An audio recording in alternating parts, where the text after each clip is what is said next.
2 fois par mois, police nationale, municipale, maire de secteur, président de CIQ et différents partenaires se retrouvent pour balayer l'ensemble des points noirs rencontrés par les habitants sur des zones particulières. C'est ce que l'on appelle un conseil de sécurité d'arrondissement. La semaine dernière, la place Castellane était notamment au cœur des débats. Nuisances et autres agressions étaient monnaie courante. Les différents acteurs ont tenté d'y répondre en apportant des solutions concluantes.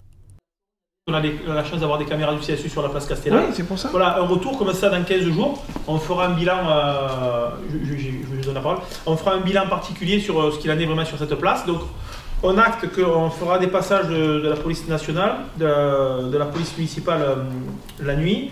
Et surveillance par le CSU, on fait un point sous quinzaine. On avait des difficultés autour de la place Castellane avec des bandes de jeunes agressives et qui semaient un peu la panique autour de la place Castellane. Les services de la police municipale et de la police nationale sont intervenus quasi quotidiennement et on a pu voir disparaître ces situations de violence et d'agressivité.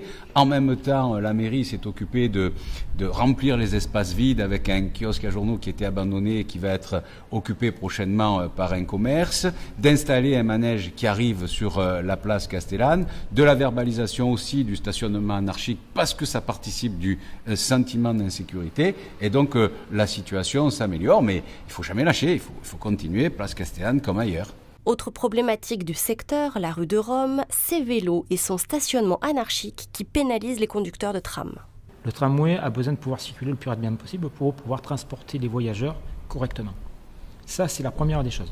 Deuxièmement, du moment où il y a une prise de conscience, où les gens savent que c'est interdit, ben peut-être qu'ils ne passeront plus. Ça, c'est la deuxième chose. Et puis après, il y a les irréductibles.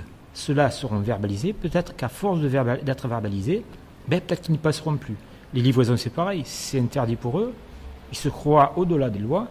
Mais je pense qu'à la fin, à force de verbalisation, ils vont peut-être comprendre qu'il ne faut pas s'arrêter là.